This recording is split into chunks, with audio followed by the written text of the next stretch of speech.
When Steve Jobs came back, he reintroduced a passion and a vision and innovation.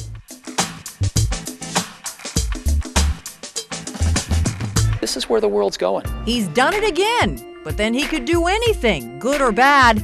And would shareholders care as long as he's there? That easy.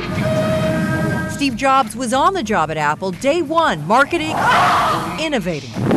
When I think of Apple, I think Steve Jobs. He's really made a big impact, I think, in at least our generation right now. Which begs the question, what is Apple without Steve Jobs? As he faces a stock options investigation, what if something happened to him? Who could do Jobs' job if he left? I believe that the impact on Apple would be very severe and quite negative.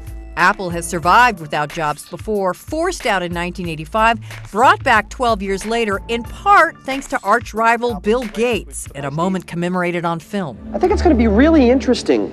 I mean, you and me together. Yeah. During the 12 years Jobs was gone, Apple stock rose 120%. In the 10 years he's been back, it's risen more than 2,200%, barely blinking even when he left for a short time in 2004 to battle pancreatic cancer.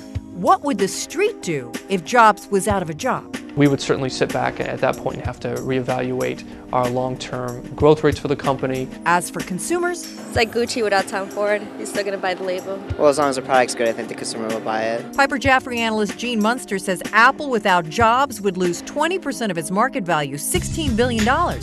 Apple says there is a succession plan, though it's confidential.